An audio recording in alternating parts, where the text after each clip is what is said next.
Good morning, beloveds. I think the humidity must be really high. Also, on Sundays, you usually see my hair wet, but I usually go to the gym on Sundays, and the main reason I didn't go to the gym on Sundays today is because the trainer was out of town. We had talked about it last week because it's Easter, and I was like, well, if you have, do you want Easter off? And he's like, eh.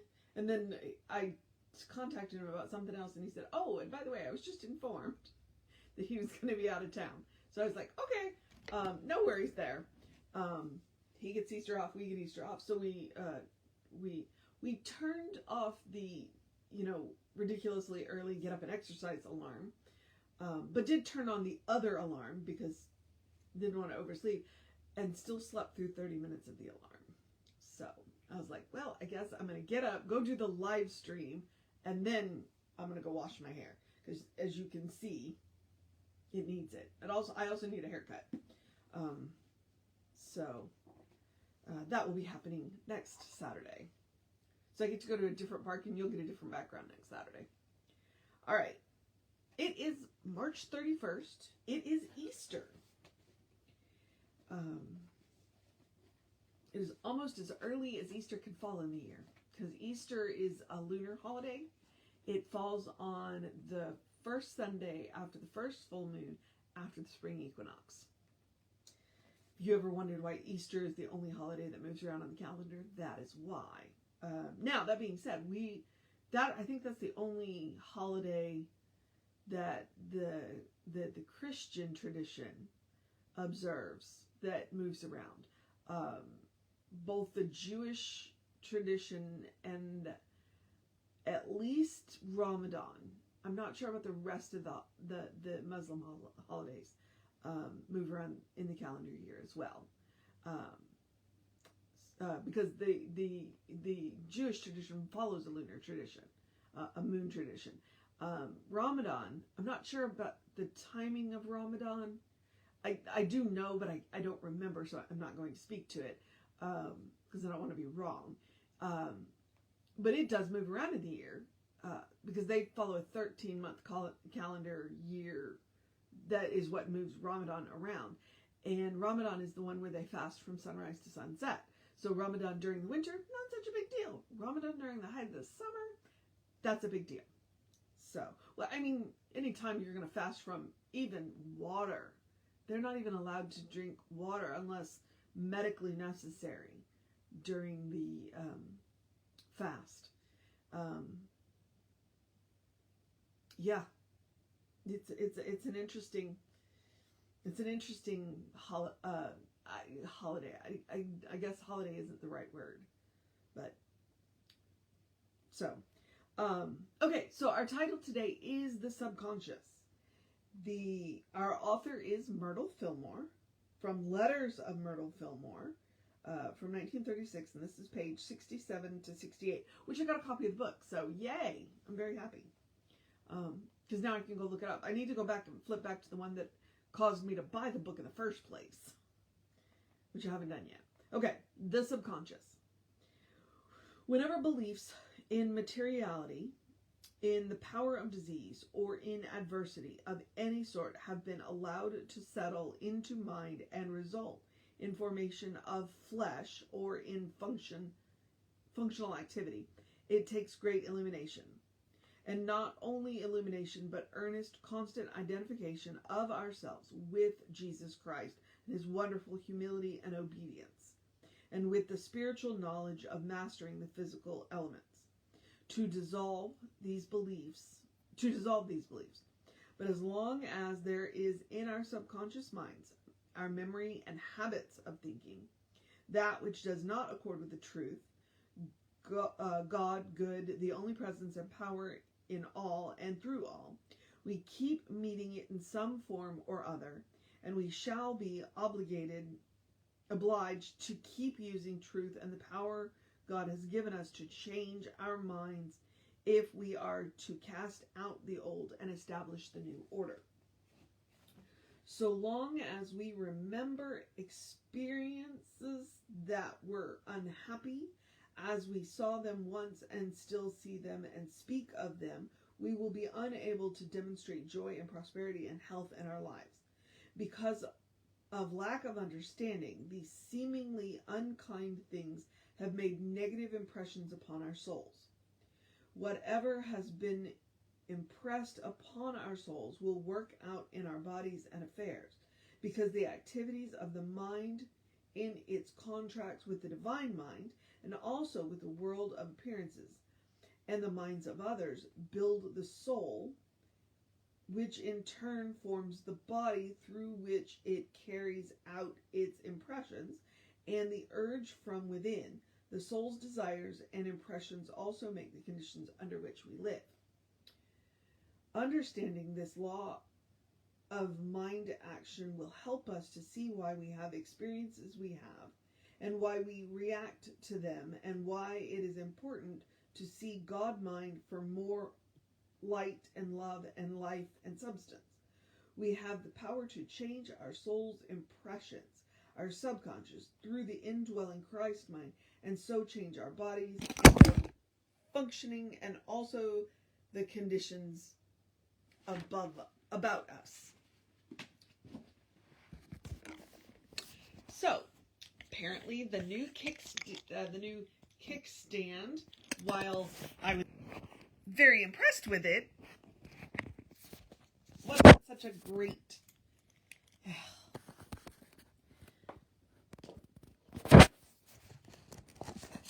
well, okay.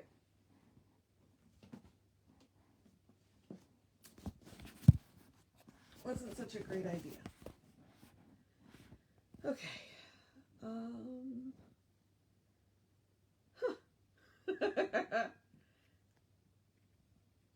I don't know what to do now. At all. Okay.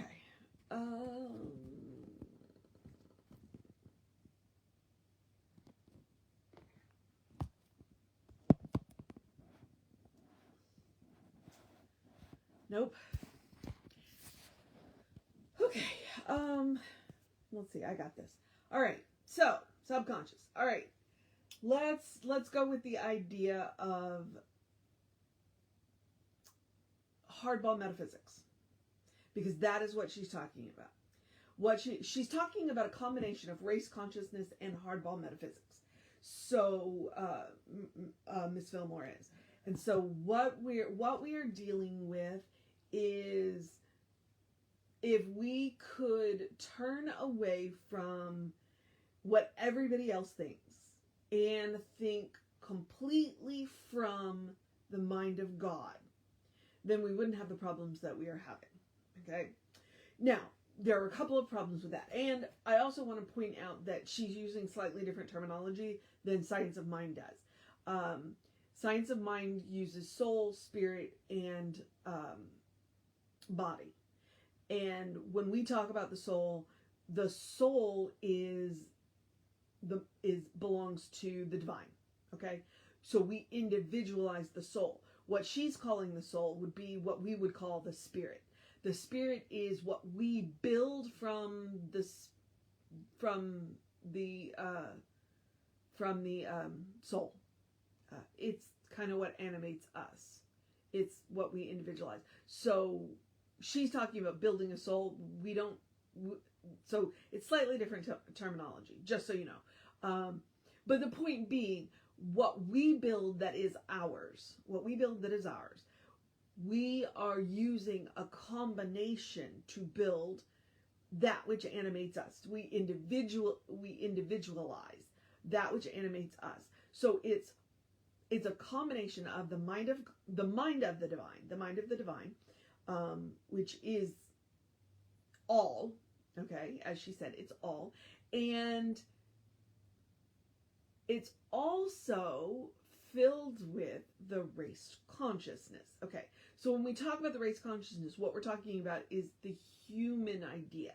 And that's where the ideas of dis-ease, because if you ever looked at the word disease, it's dis-ease. Dis-ease. It's where dis-ease comes from. It's where lack comes from. It's where aging comes from. It's where all of those things that we would prefer not to have come from. So, okay, what? Yeah, that's what we're, so we are this combination of, and those people who seem to kind of have it all together, okay, and are happy, are living more from the mind of the divine than they are from race consciousness. And the people who seem to be truly suffering, and I hesitate to use that word, but you know what I mean, are living mostly from the race consciousness. It's not that they don't have access to the mind of the divine. They do. They're just not aware of it, and they've bought into what the race consciousness shows them, what they see around them, the material manifestations of race consciousness.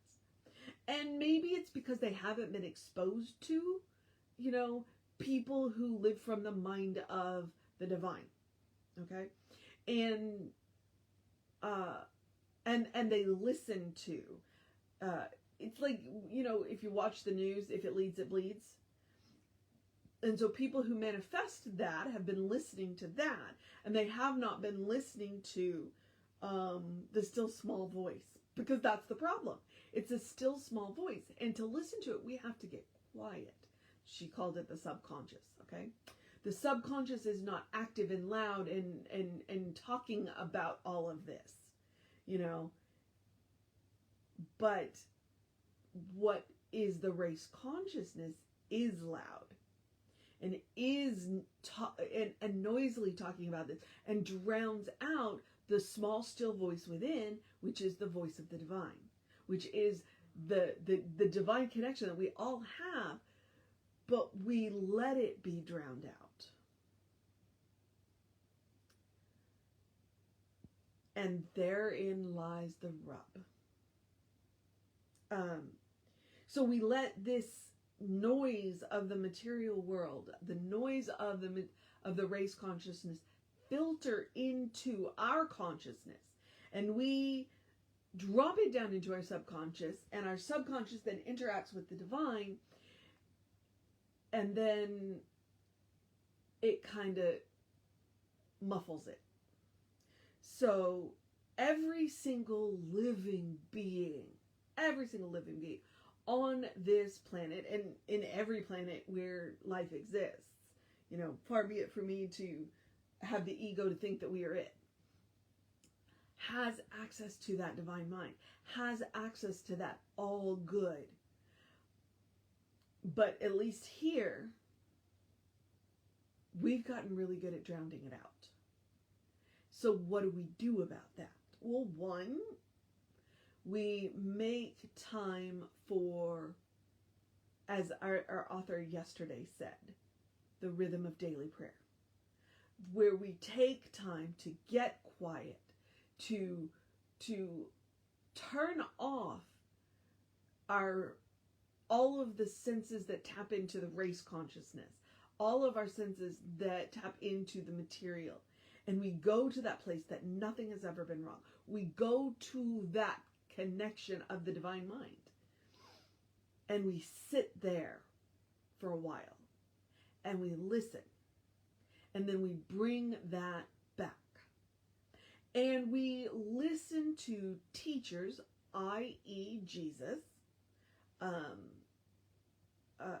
the Dalai Lama, the Buddha, who have made regular trips to that place, who know that connection, who embody, that's one of our words, embody that connection,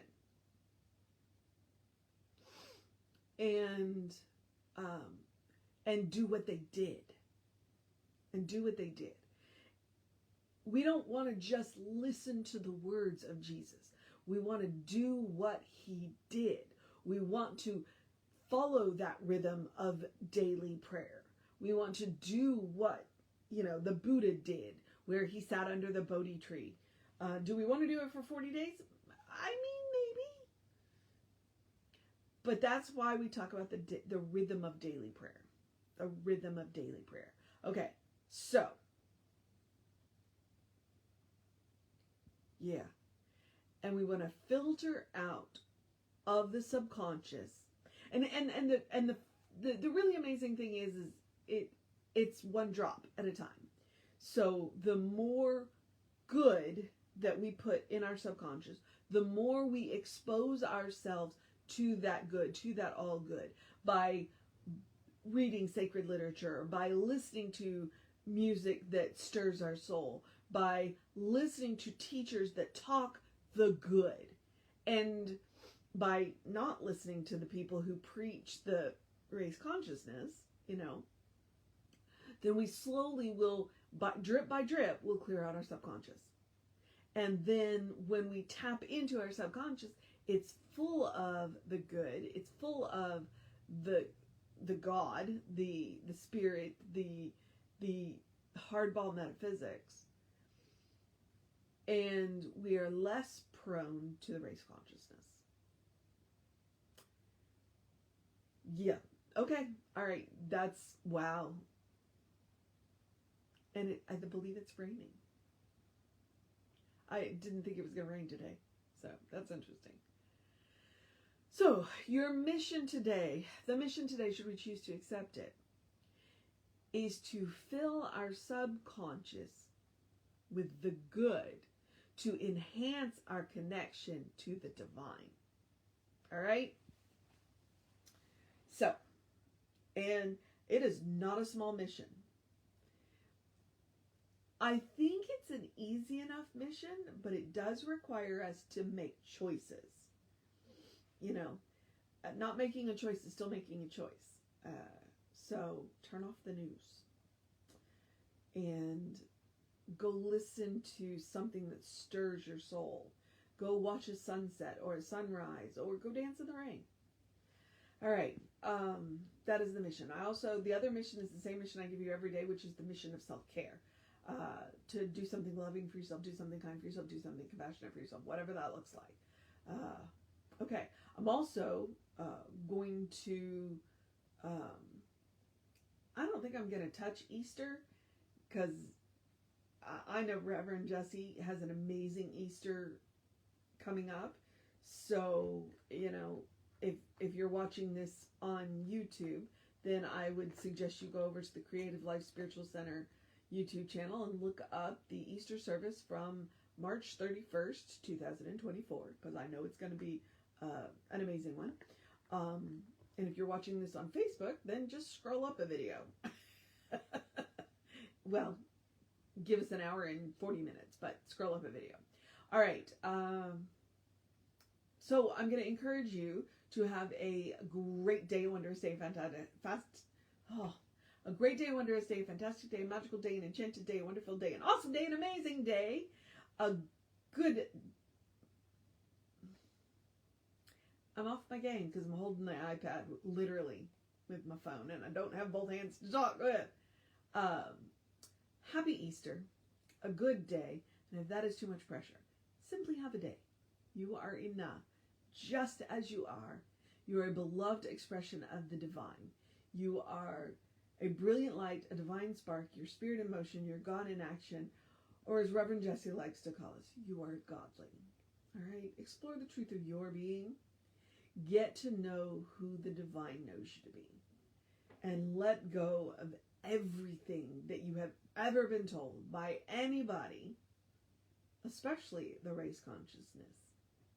Because I can promise you one thing, and it's the only promise I can make you, that the person that the divine knows you to be is good. And from there, all things are possible. All right, beloveds. Reverend David will be on around 5 p.m. with you. I'll be back with you around 9 a.m. tomorrow. Obviously, I'll have fixed the standing iPad issue. I'll just go back to the original. Either that or I'll figure this out. Take care of yourself. Know that you are loved, and I will see you next time.